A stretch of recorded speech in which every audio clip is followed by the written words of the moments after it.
अस्सलाम वालेकुम दोस्तों, मेरा नाम डॉक्टर अली असगर है और आज की इस वीडियो में हम डिस्कस करने जा रहे हैं second year chemistry chapter number 5 inorganic chemistry के पार्ट के एक बहुत ही इंपॉर्टेंट टॉपिक को डिस्कस करने जा रहे हैं। उस टॉपिक का नाम है मेटलर्जी ऑफ कॉपर। तो इस लेक्चर को शुरू करने से पहले आपसे रिक्वेस्ट करेंगे कि अगर आपने अब तक हमारे इस चैनल को सब्सक्राइब नहीं किया जो कि सिंध बोर्ड टीचिंग के नाम से है, तो काइंडली आज ही आप हमारे इस चैनल को सब्सक्राइब करें और साथ ही साथ बेल आइकन को लाजमी क्लिक करें ताकि हमारी अपलोड करदा तमाम वीडियोस की नोटिफिकेशन आपको रिसीव हो सके। तो मेटलर्जी ऑफ कॉपर की हम बात करने जा रहे हैं। तो सबसे पहले हम बात करेंगे इंट्रोडक्शन की। Copper is a very important metal widely use in almost all electrical instrument. Copper जो एक बहुत ही इंपॉर्टेंट मेटल है और ये तकरीबन तमाम इलेक्ट्रिकल इंस्ट्रूमेंट में इसका इस्तेमाल किया जाता है। It is also use in making coins and medals. ये मेडल्स और कॉइन बनाने में भी इस्तेमाल होता है। The metallurgy of copper is mainly done from its ore chalcopyrite. It is also called copper pyrite. It contain 6% copper. हमने कहा कि मेटलर्जी जो है वो कॉपर की इसके ओर से की जाती है जिसका नाम है चाल्कोपाइराइट या जिसे कॉपर पायराइट भी कहते हैं। इसका फॉर्मूला है CuFeS2। Following steps are involve in metallurgy of copper. याद रखिएगा मेटलर्जी की डेफिनेशन क्या है, ओर की डेफिनेशन क्या है, गैंग की डेफिनेशन क्या है, वो इससे पहले हम चैप्टर में बता चुके हैं। इसीलिए हम आगे जो है वो डायरेक्ट जो है वो बढ़ रहे हैं जिसमें हम मेटलर्जी की अलग से डेफिनेशन नहीं बता रहे, और की नहीं बता रहे, गैंग क्या होती है वो नहीं बता रहे, वो इससे पहले वाले चैप्टर में हम ऑलरेडी डिस्कस कर चुके हैं। सबसे पहले following steps are involve in metallurgy of copper, जिसमें सबसे पहला स्टेप है concentration. In this step, first of all, ore is crushed and introduced into a container which contain water and pine oil.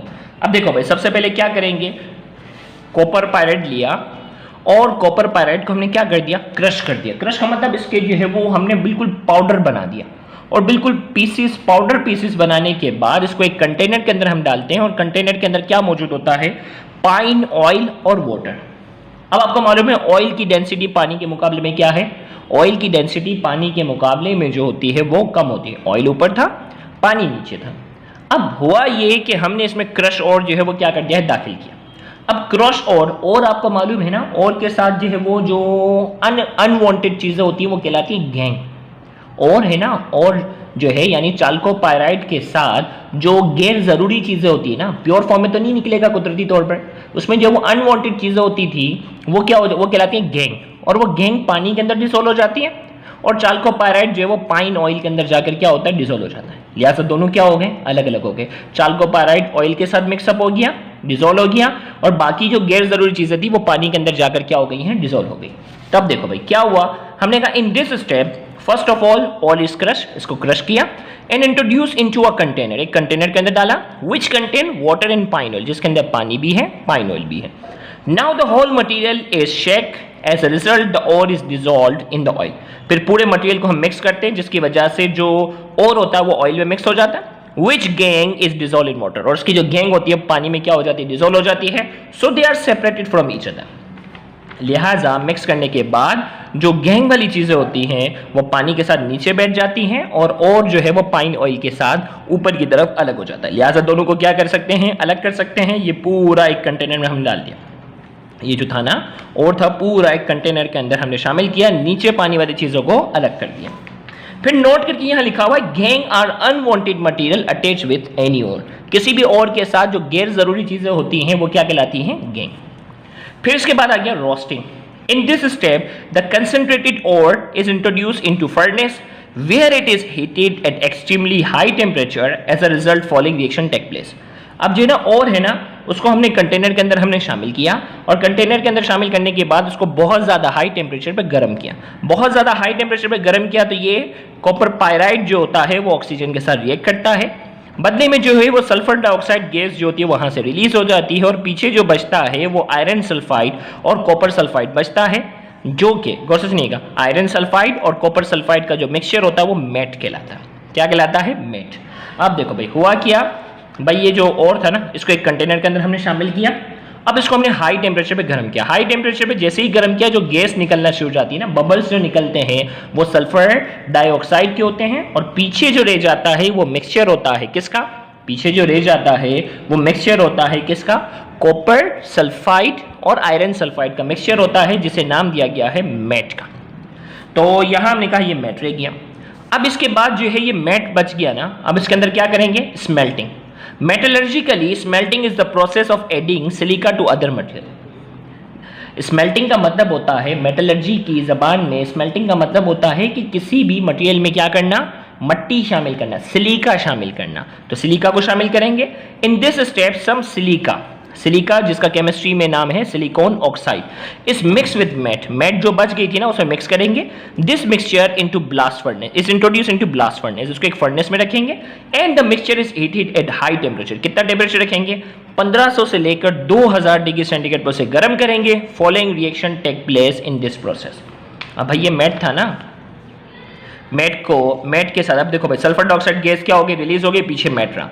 Mat में हमने क्या कर दिया, mat में हमने मट्टी शामिल कर दी। मट्टी शामिल करने के बाद हमने इसको 1500 से लेकर 2000 डिग्री सेंटीग्रेड पर क्या किया है, गर्म किया है। तो सल्फर डाइऑक्साइड गैस जो होती है वो बबल्स की शक्ल में क्या हो जाती है, रिलीज हो जाती है और ऊपर झाग आना शुरू हो जाते हैं। ऊपर जो है वो फॉर्म्स झाग बनना शुरू हो जाता है और वो झाग होते हैं फेरस सिलिकेट स्लैग।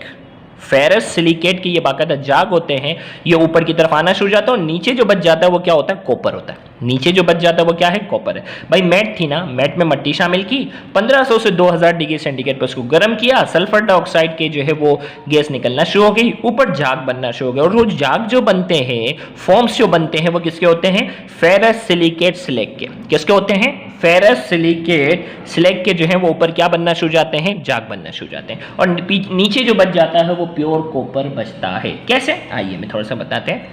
तो हमने कहा इसमें हमने जो हीटअप किया, आयरन सल्फाइड ने जो है वो ऑक्सीजन के साथ रिएक्ट किया, सल्फर डाइऑक्साइड गैस निकल गई, आयरन ऑक्साइड बना। आयरन ऑक्साइड ने सिलिकॉन ऑक्साइड जो कि मट्टी हमने शामिल की थी उसके साथ रिएक्ट किया और क्या बना, ferrous silicate slag.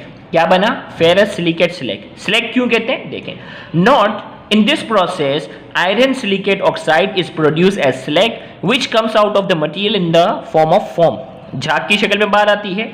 This slag is very useful material which is used in the manufacture of slag cement. It is used in road. ये जो है वो ये जो स्लैग है ना, आयरन सिलिकेट ऑक्साइड जो है ये स्लैग सीमेंट में बाकायदा क्या होता है, इस्तेमाल होता है, जो कि रोड बनाने में क्या आती है, काम आती है।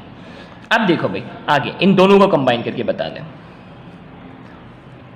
मेट इज, देखो अब पेपर में आपके पास टाइम कम हो ना, ये इसको छोड़ देना, डायरेक्ट यहां से लिखना। आपने जब रोस्टिंग लिखा, रोस्टिंग के बाद डायरेक्ट ये स्टेप लिखना। ये आपके पास जो है ना अलग से आ जाए ना, फेरस सिलिकेट स्लैग कैसे बनता है तो लिखना, वरना आप डायरेक्ट यहां पे भी आ सकते हो। Matte is mix with silica, भाई मट्टी शामिल की थी, and introduce into furnace and heated at high temperature. High temperature पे हीट किया, क्या हुआ, following reaction take place. Reaction क्या हुआ भाई, ऑक्सीडेशन, और यही वाला रिएक्शन दोबारा लिखा हुआ है। आयरन जो है वो सल्फाइड जो है वो ऑक्सीजन के साथ रिएक्ट कर रहा है, आयरन ऑक्साइड बन रहा है, सल्फर डाइऑक्साइड गैस क्या हो गई, रिलीज हो गई। फिर ये आयरन ऑक्साइड जो होता है वो सिलिकॉन ऑक्साइड के साथ रिएक्ट करता है और स्लैग बन गया। यही थी ना, तो ये हेडिंग अगर आपने नहीं भी लिखी तो डायरेक्ट यहाँ आ सकते हो। ये तो स्लैग जो है ना, स्लैग जो है वो झाग की शक्ल में ऊपर आ गया। पीछे कॉपर कैसे बना, कॉपर सल्फाइड जो है वो ऑक्सीजन के साथ रिएक्ट करता है, कॉपर ऑक्साइड बनता है, सल्फर डाइऑक्साइड गैस क्या होगी, बाहर रिलीज हो गई। फिर ये कॉपर ऑक्साइड मजीद कॉपर सल्फाइड के साथ रिएक्ट करता है और क्या बनता है, कॉपर एटम बन जाता है और सल्फर डाइऑक्साइड गैस जो मजीद रिलीज होती है वो क्या होगी, बाहर रिलीज हो गई। नोट करके हमने कहा copper produce in the above process is 99% pure and is called blister copper because this copper solidified blister are formed on its surface due to escape of sulfur dioxide। हमने कहा कि ये जो कॉपर प्रोड्यूस हो रहा है ना, ये 99% प्योर होता है और इसे हम कहते हैं ब्लिस्टर कॉपर। क्यों कहते हैं, क्योंकि जब ये ठंडा हो जाता है ना उसके ऊपर ब्लिस्टर कहते हैं फोड़े को, दाना नहीं होता, बबल टाइप के जो ना फोड़े बनते हैं। क्यों, सल्फर डाइऑक्साइड गैस क्या होती है, सल्फर डाइऑक्साइड गैस जो होती है वहां से रिलीज हो रही होती है, जिसकी वजह से जब ये ठंडा होता है तो उसके ऊपर ब्लिस्टर क्या होते हैं, निशान बनते हैं।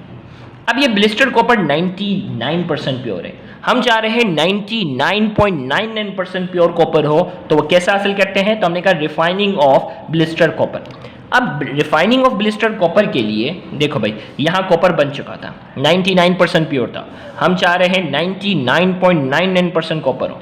तो इसके लिए हमने जो वो ठंडा हो गया था ना जो ब्लिस्टर कॉपर, उसको एक तरफ रखा और दूसरा 99% प्योर जो कॉपर था उसको एक अलग तरफ रखा।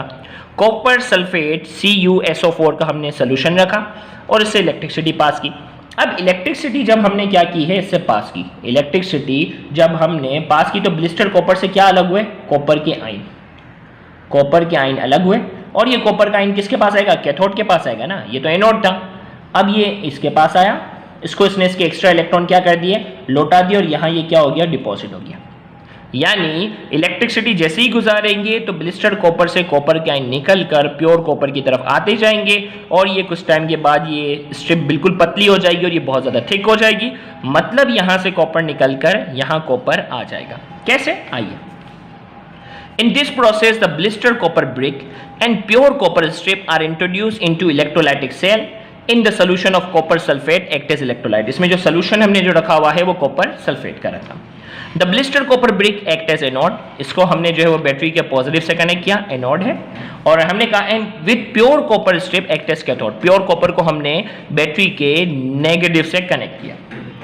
Electricity is pass through solution, इस सोल्यूशन से गुजारेंगे, फॉलोइंग रिएक्शन टेक प्लेस।